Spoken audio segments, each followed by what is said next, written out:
Right now, there's a pattern running your life that you can't see, and it's quietly sabotaging everything, including your money, your relationships, the way you interact with people, and your growth as a human being. And here's the scary part. The same reason you haven't beat it is the same reason that you can't see it, because it's been hiding in you since you were a kid, and it shows up disguised as, oh, this is just how I am. But in this video, I'm not just going to explain it to you, I'm actually gonna show you. In this video, I take my client Adam through this live, and you're gonna watch him find a pattern that's been running him his entire life, and then you're gonna watch us remove it together. 2 days later, I got this text from Adam, and he jokingly said the exorcism worked and that he's feeling like it's completely gone, he feels light, he feels great.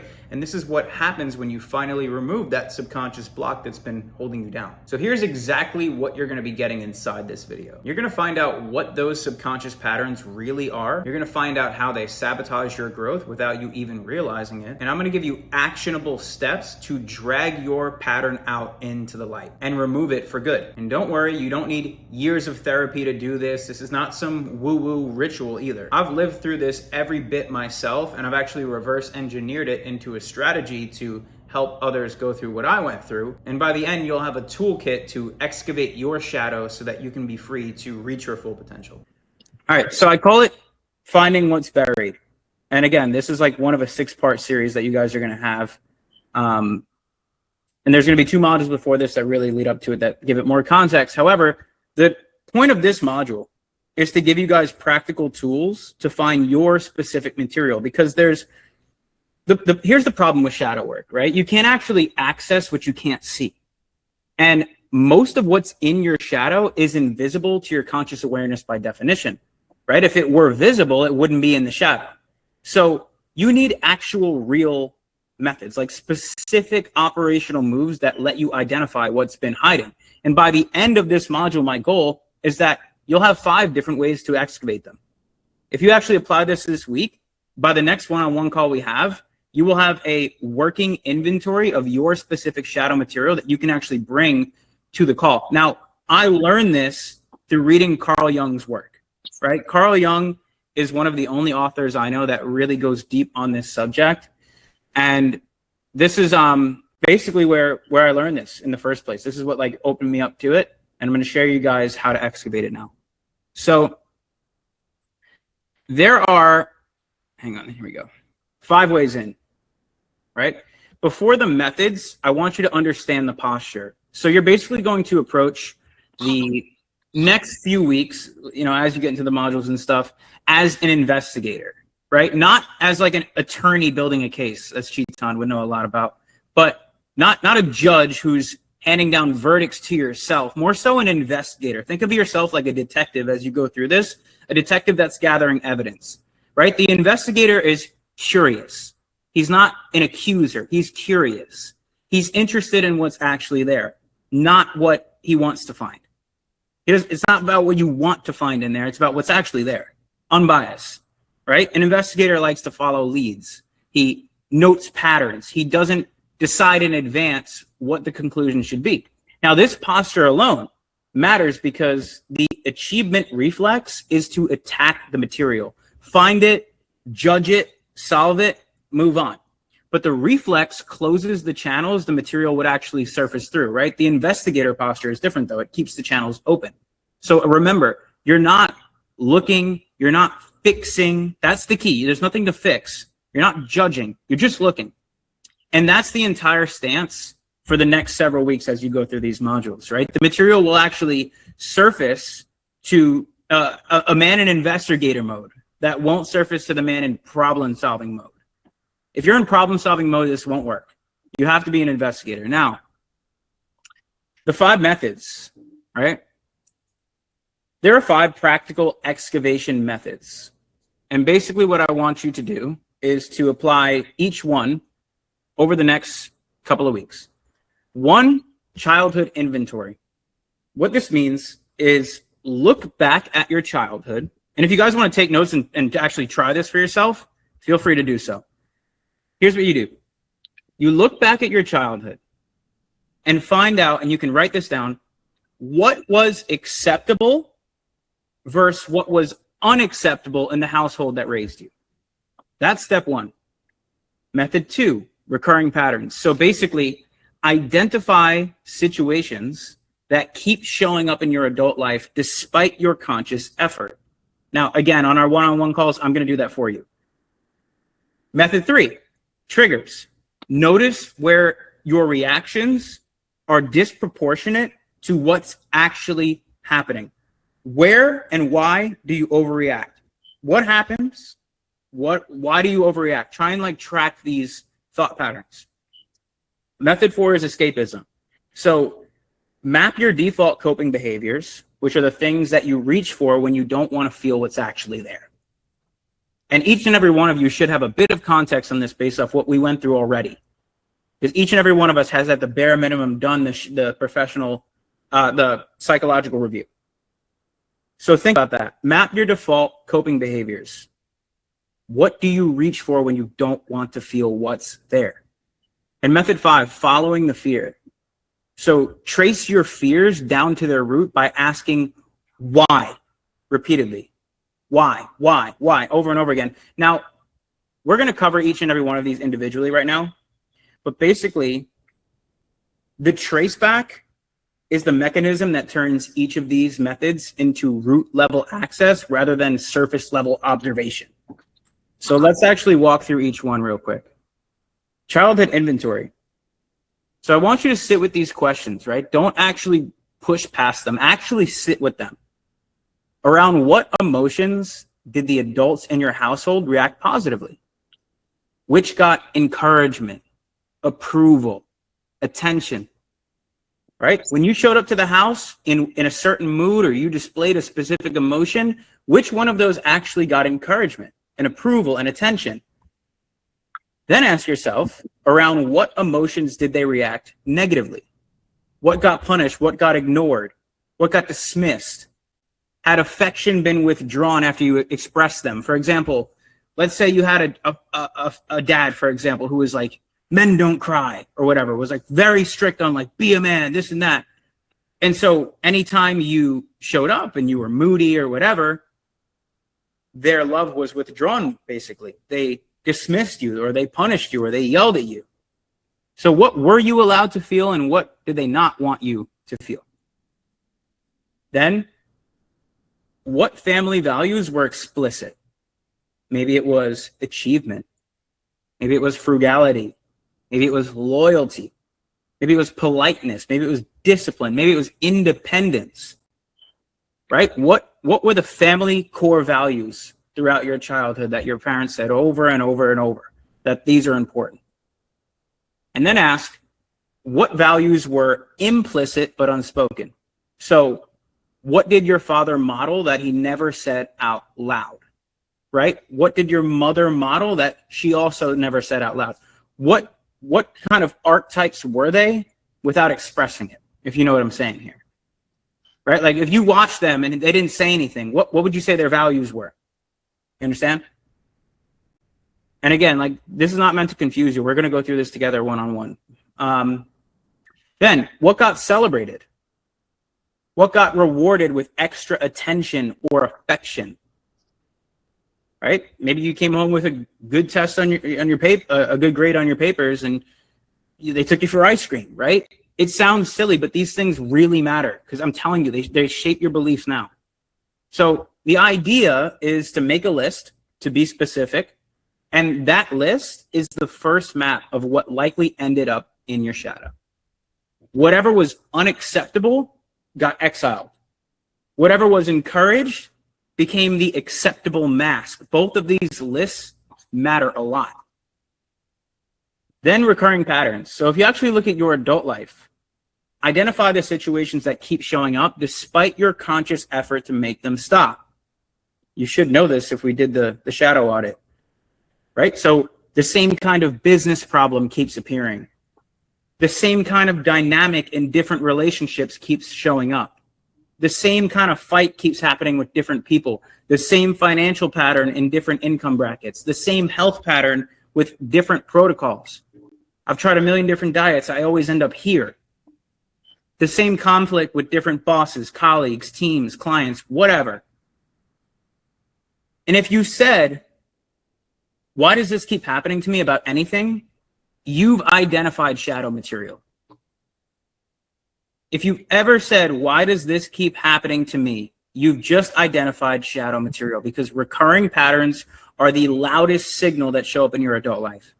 Now, that pattern is not bad luck, and it's not a coincidence either. And it's not because everyone else is the problem.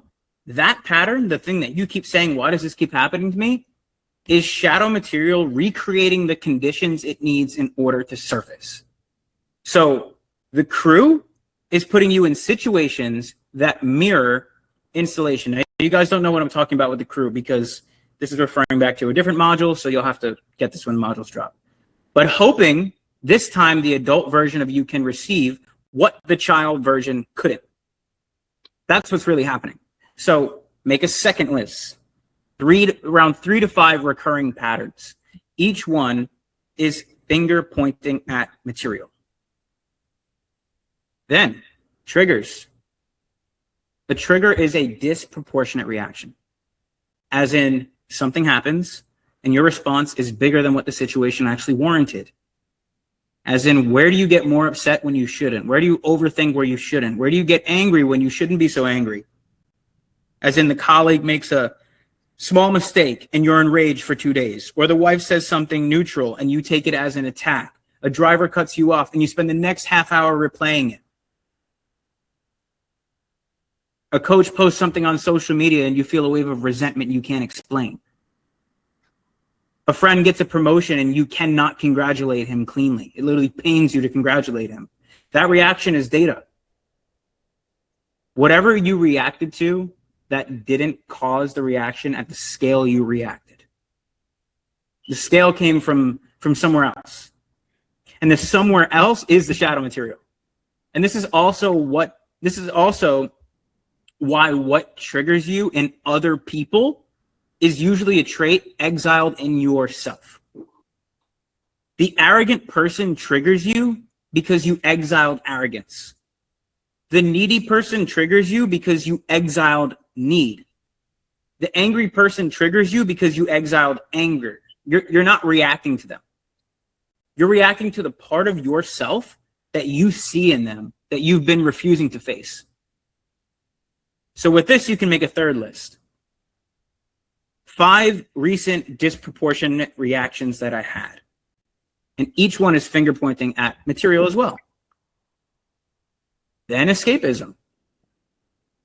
So what do you reach for when you don't actually want to feel what's there? A lot of you, it's your phone. Oh, work's getting hard. Let me grab my phone. Scrolling, iPhone, email, whatever, Instagram. Or could be alcohol. Could be food. Could be sugar, nicotine. Could be porn. Work. It might be work for some of you, right? Productivity that doesn't actually produce. Like you just start reorganizing shit instead of actually executing and move your life forward. Basically, the relationship you keep returning to that's dead, to say the least.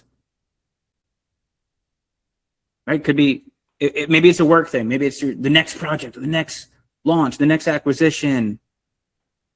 Or maybe it's like taking a nap. Dude, it could be anything. I'm just like spitballing a bunch of ideas at you. But the point being, each one is a portal to the material you don't actually want to feel. And that escape gives you temporary relief. The material doesn't go anywhere. So you return to the escape later because the material is still there.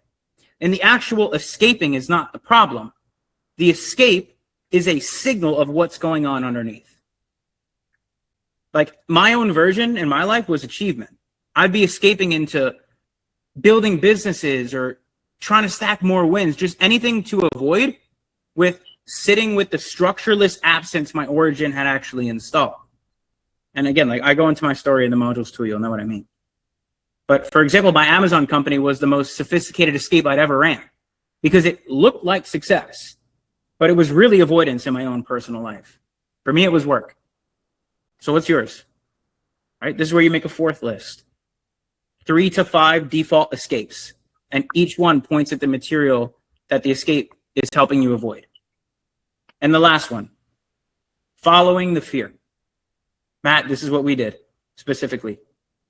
So ask yourself a simple question and follow it down. What am I afraid of? Now, don't bullshit yourself. Don't try and be tough because you're a man. Don't bullshit yourself. What are you afraid of? You have some sort of fear. And then ask, why?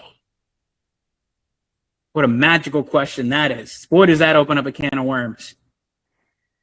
And then once you answer the why, you ask why again. And then again. And then again. And don't stop until you cannot go any further. Because the first answer will be surface level. Oh, I'm scared of losing money. I'm scared of losing my marriage. I'm scared of my kids being hurt. I'm scared of getting sick. Yeah, those are real fears, but they're not the root. The root is what those things would mean about you. If I lost the income, let's say you're scared of losing money. If I lost the income, I'd be what? That's where you want to get to. If the marriage ended, I'd be what? If the kids didn't turn out to be how I want them to be, I'd be what? What do you mean by I'd be what? Your real fear is what your quote unquote failure would say about you as a person. So if I lost my income, I would be a bum? You want to practice right now? Yeah, that's good. All right, what's a fear that you have? Afraid to be alone. Okay, why? I don't know. What's that? I don't know. It hurts to feel lonely. It's just, Okay. Yeah. Why does it hurt? It's a good question. It's difficult. Don't go around it. Go right through it. I don't know. Maybe because I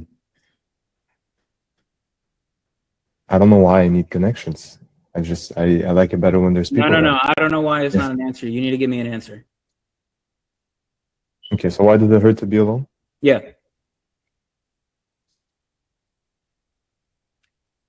I don't know, Devin. How do you answer that? That's for you to answer, my friend. Yeah. I understand there's people in the call. I get it. No, it's not about that. I really can't tell why does it hurt. It's just the feeling I have. Well, the feeling okay, let's say you're moment. alone, right? Yeah. Then what? Then what happens? Why is that scary to you? What makes being alone so scary? It's a good question. This is where the work is, my friend. Yeah, it's just I feel my chest tighten. Just now? Yeah, but I don't know why. What is it? Okay, so let me, just for everyone watching right now, what's happening is there's a deep shadow-rooted problem here for him to dig up, and right now, that's who's speaking. Your shadow is speaking right now. It's in defense mode because it knows we're probing at it. Yeah. You felt the feeling. You know what that is? That's shadow's taking over. Yeah. We're getting somewhere. I feel alone. I feel this. Oh, I don't know. You tell me. You see how it's a defense mechanism? Yeah, it's literally my mind is blocked. Now that feeling in your chest is defending you. Mm-hmm. It's not serving you. So here's what I want you to do right now. I'm going to ask you the question again. But when I ask you the question, I want you to sit there for 60 seconds, and I want you to take deep breaths in, 4 seconds in, 4 seconds out. And I want you to get out of your head and into your body. Mm-hmm. Right? And I want you to feel it right where you feel it in your chest. So I'm going to ask you again, and I don't want you to judge the response. I don't want you to try and avoid the response. I don't want you to try and think of the right thing to say. I just want you to sit with it and let it be there. So why are you afraid to be alone?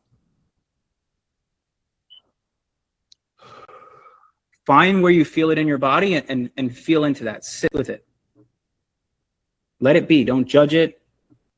Don't try and fix it. Just let it be there.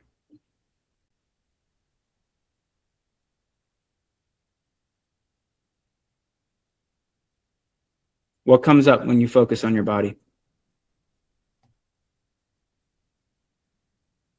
What emotion? What kind of emotion? It's fear. Okay. Do you remember the first time you felt this emotion? Yeah, when I was a kid. It That was, feeling in your chest, right? yeah, it's like I remember there's a memory of when I was a kid. We in the winter, it was just cold inside the apartment. There was no one. Okay. Yeah, And you felt fear. Why? Why did you feel fear then? What were you scared of then? it just felt like life was like it was always gonna suck. Okay, so You you know, were like afraid of life sucking.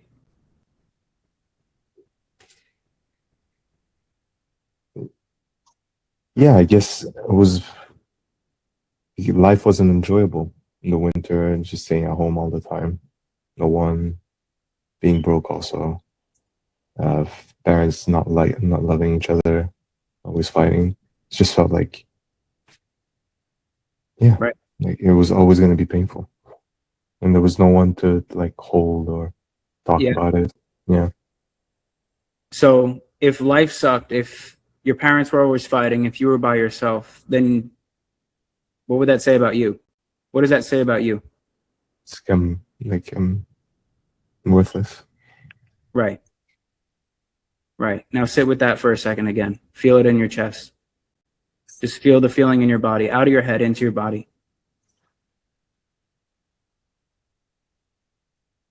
Now, what I want you to do with that is understand that that was formed to protect you from the fear of being worthless as a child. And right now, right here today, it's serving to detriment your life, and it's safe to let it go. You can let it go. You don't have to feel worthless anymore. You're safe. You're not in that situation. You've made a way for yourself. So what I want you to actually do is for 60 seconds, I want you to, again, take deep breaths in through your nose, out through your mouth. And I want you to literally feel that tightness in your chest come up through your body. And I want you to release it for good. Release it through your breath.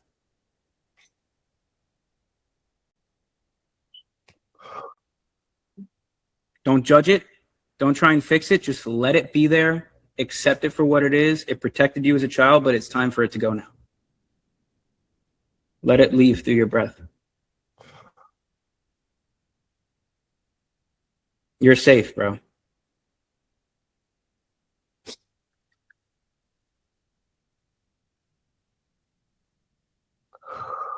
There you go. Feels good. You feel it leaving your body slowly? Yeah, slowly. Good. Good. Just keep breathing, keep letting it out. Make sure it's all out. It's safe. You're safe. It's okay to feel those feelings. You don't have to judge them. You don't have to try and fix them.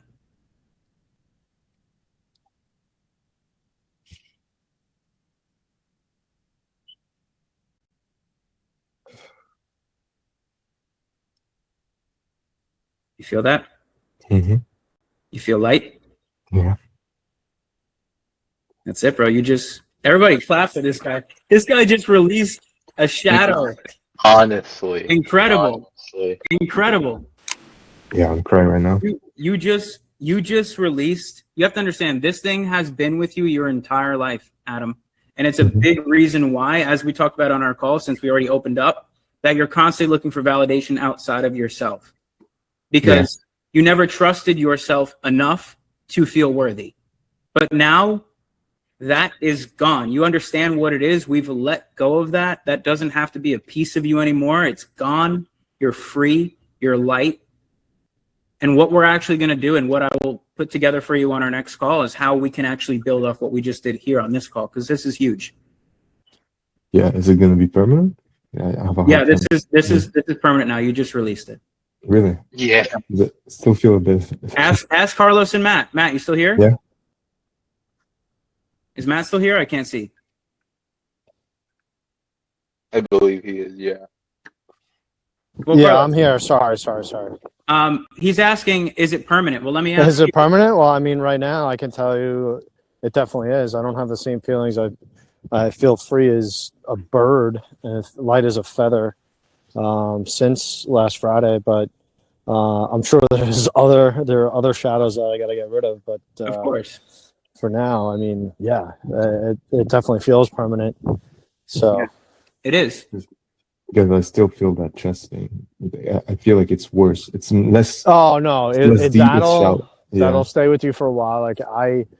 I like I said, I felt like I was dying. I was sick. I Yeah. was nauseous. I was all this for all Friday night and into Saturday morning, and then I finally felt free after that. So it may Yeah. stay with you for most of the night into the next day. Yeah, I guess it all depends on how each Everybody's individual. Everyone's different. Yeah. Carlos, what was your experience? I just laughed because I just realized that after like 2 days after we did our call, I was nauseous and I wasn't hungry. I had no appetite and I was sneezing and like I rarely sneeze and I'm like something just felt wrong, off. I had like a vertigo and I didn't know it was correlated to releasing that because my release wasn't intense, although it felt like I was gonna die for a couple seconds, but it wasn't intense or extravagant. I would But say so. Matt's and Adams are more intense than yours, I'd say.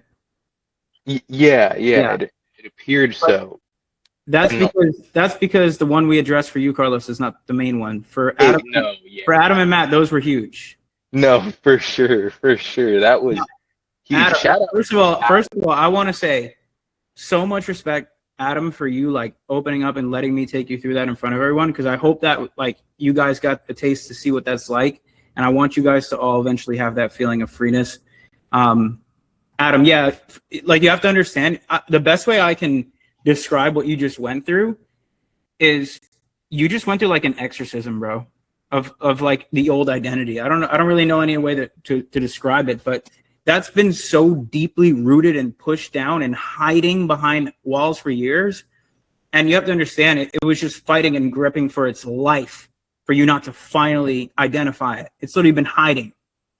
And you just pulled it and think of like you literally just ripped it out of your chest. So your body is literally went into shock.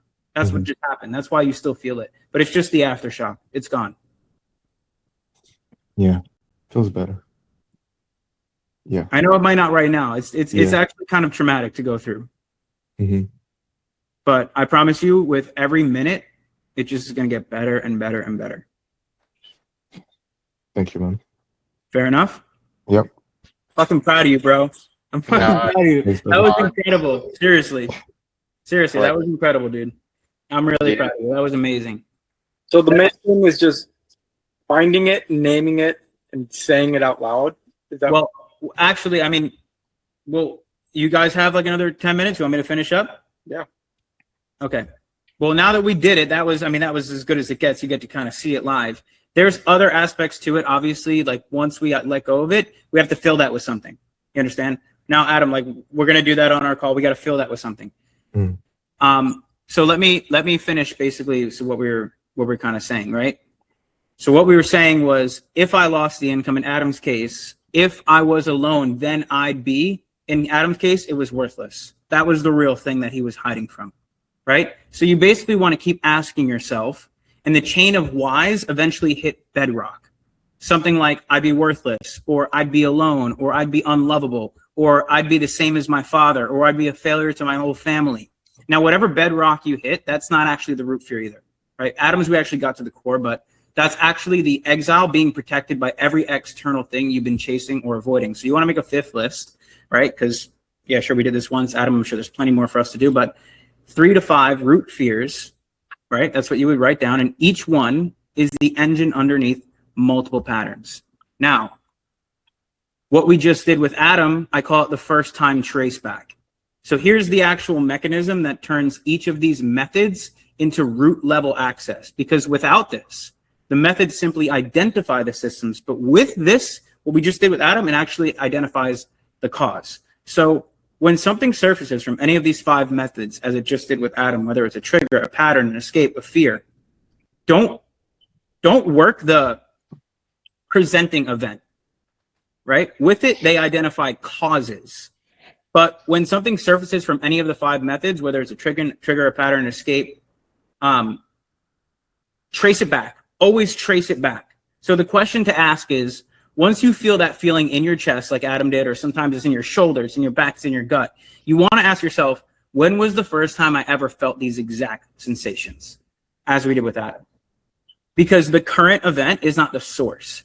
It is actually the latest occurrence of a much older pattern.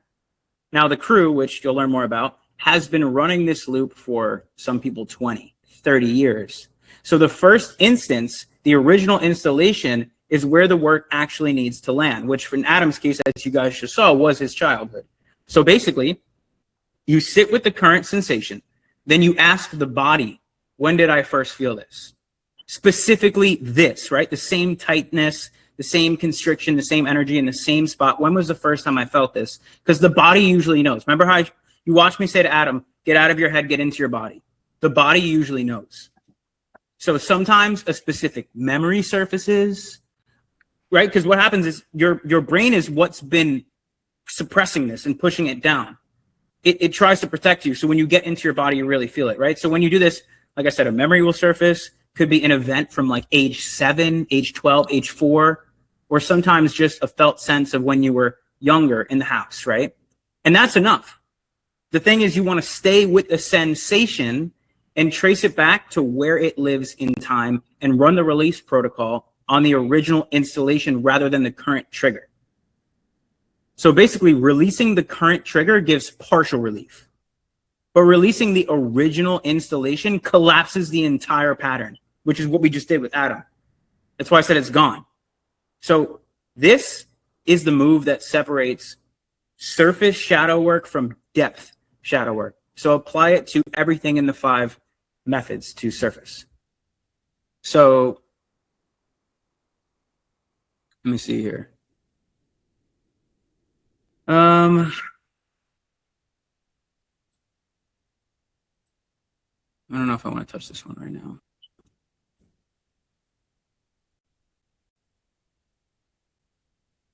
Hang on. I can't wait till these modules drop, bro. Oh, dude, this is nothing. This is not. I cannot wait to get you guys. I'm just like, I'm trying to think right now. I don't want to confuse you guys anymore. All right. Well, here's what I can talk about. I can talk about my specific excavation, right? So I'll show you mine, so it's not, theoretical. So you have childhood inventory, right? Acceptable in my household, charm, performance, being easy. That was what was acceptable in my household. What was unacceptable was need, structure, vulnerability, anger. I always got I always got yelled at for those things. For example, I didn't have structure. So I was always all over the place, right? My father was in prison when I was young, and then I didn't really have much of a father figure in the house. I was always a mess. I was always very angry. I was always trying not to be vulnerable, right? So those types of things, that was my childhood inventory. My parents always tried to get me to be vulnerable, and I wouldn't do it. They told me not to be angry, and I was angry. I needed structure, and I didn't have any. So that was my childhood inventory. Then my recurring pattern is I would build something, such as like a business or like my body, right? Or a relationship, maybe, something with work. And right before it would stabilize, the foundation would crack. Like for me, it showed up in my body. I got diagnosed with an autoimmune disease. At the same time, my girlfriend broke up with me. At the same time, I had 2 knee surgeries. So not only was it mental, but my whole body fell apart, right? So it was like different presenting events, but it was the same structural pattern. Everything was downstream of my self-image at that time. Then the trigger was disorganized environments triggered me harder than they really should have, right? So a messy office, chaotic team issues within my business, a partner who couldn't plan, right? Like my ex, whatever. I'd react with disproportionate frustration to those situations. I had no temperament control over the smallest inconvenience. My girlfriend would say one thing and I'd blow up on her, right? If my warehouse was a mess, I'd blow up on everybody. So the trigger was pointing at my exiled structure need. Then escapism, right? For me, it was drugs in my early age, but like I'm talking more like 21, 22. It was achievement. It was building. It was stacking wins. So each construction was an escape from sitting with the structureless absence that my origin actually installed in me. And then the root fear for me was tracing the Y chain down, right? If everything fell apart, I'd be the man that my origin would predict. Absent, structureless, same as my father, unable to hold anything together, a failure, essentially. That was my real fear. So the first time trace back, the sensations of all 5 patterns trace back to a specific felt sense from early childhood, right? The experience of being a child in a house where the man was gone, nobody knew when he'd be back. That was the original installation for me. And then the 95% blueprint was written right there. So the work wasn't to bring the protocol to that layer. It wasn't like my Amazon business problems or relationship problems or my autoimmune disorder. It was none of that. When that was released, the downstream patterns lost most of their fuel. And each of you have your own version, as we just went through with Adam. And the 5 methods I gave you will, plus the trace back, will eventually surface it. So to close out, guys, I want to talk about one more lens for you here. For the Christian men, I know we all have our own religion, but I just like to tie things to Christianity because all biblical texts, no matter what religion you are, all tie back to neuroscience. It's pretty incredible. So I just always like to add a little sprinkle, because I'm Catholic. I always like to add a little sprinkle, right? So if you're Christian, doesn't matter, whatever. But there's a teaching from the Sermon on Mount that maps directly to the triggers method, actually. And it's where it says, why do you behold the speck that is in your brother's eye, but do not consider the beam that is in your own eye? And that's Matthew 7:3. That is method 3 that I just talked about. The speck you see in someone else, right? The trait you can't stand, the behavior that triggers you, the small fault that you can't let go of, is pointing at a beam that you've exiled in yourself. So in this quote, like Jesus not moralizing, he's naming the mechanism I just told you about. So what you can clearly see as a fault in your brother is what's running you from below your own awareness. And the fault in him triggers you because the beam in you is invisible to you. So the triggering is your nervous system pointing at the beam you couldn't see directly. Now this is 2,000-year-old shadow work right here. So take the speck back and acknowledge the beam. And the work begins when the seeing was first installed. Now, one other thing that you guys should see. No, I don't know if you guys need that. Yeah, I'm not going to say anything else, honestly, because the rest is like transitioning into the next module. But this week, what I really want you to do is, like, you guys have a toolkit now, right? So try and do all 5, the 5 lists that I gave you. And then for each of them, for each item that surfaces, just, apply the first time trace back. And if you guys want to go ahead and do that in your own time, do it and bring it to our one-on-one, and we'll go deep. Like Adam, we certainly have a lot more to talk about now because we have to replace that pattern with something progressive. But the point is, it's gone now. You're free of that. So that's going to be a big load off your shoulders. And that's like one of the most important things you've ever done in your life. I promise you. Thank you. What you've just watched is Adam doing one of the most important things a human being can do in their life. And for him, it's only the beginning. Now, if watching that stirs something up inside of you, that was not random. That's the pattern that you can't see reacting to being seen. So here's what I want you to do. This week, I want you to run the 5 methods that I gave you and write down whatever surfaces for you. Remember, don't judge it, just catch it. And if you want me to take you through it personally, the exact way I just took Adam through it, DM me the word shadow on Instagram. My Instagram is in the description, and I'll show you exactly how we can work together to do this together. Because it's not your fault that the pattern is there. You inherited it. However, it is your responsibility to remove it. And the version of you on the other side of this is also counting on you to do so. See you in the next video.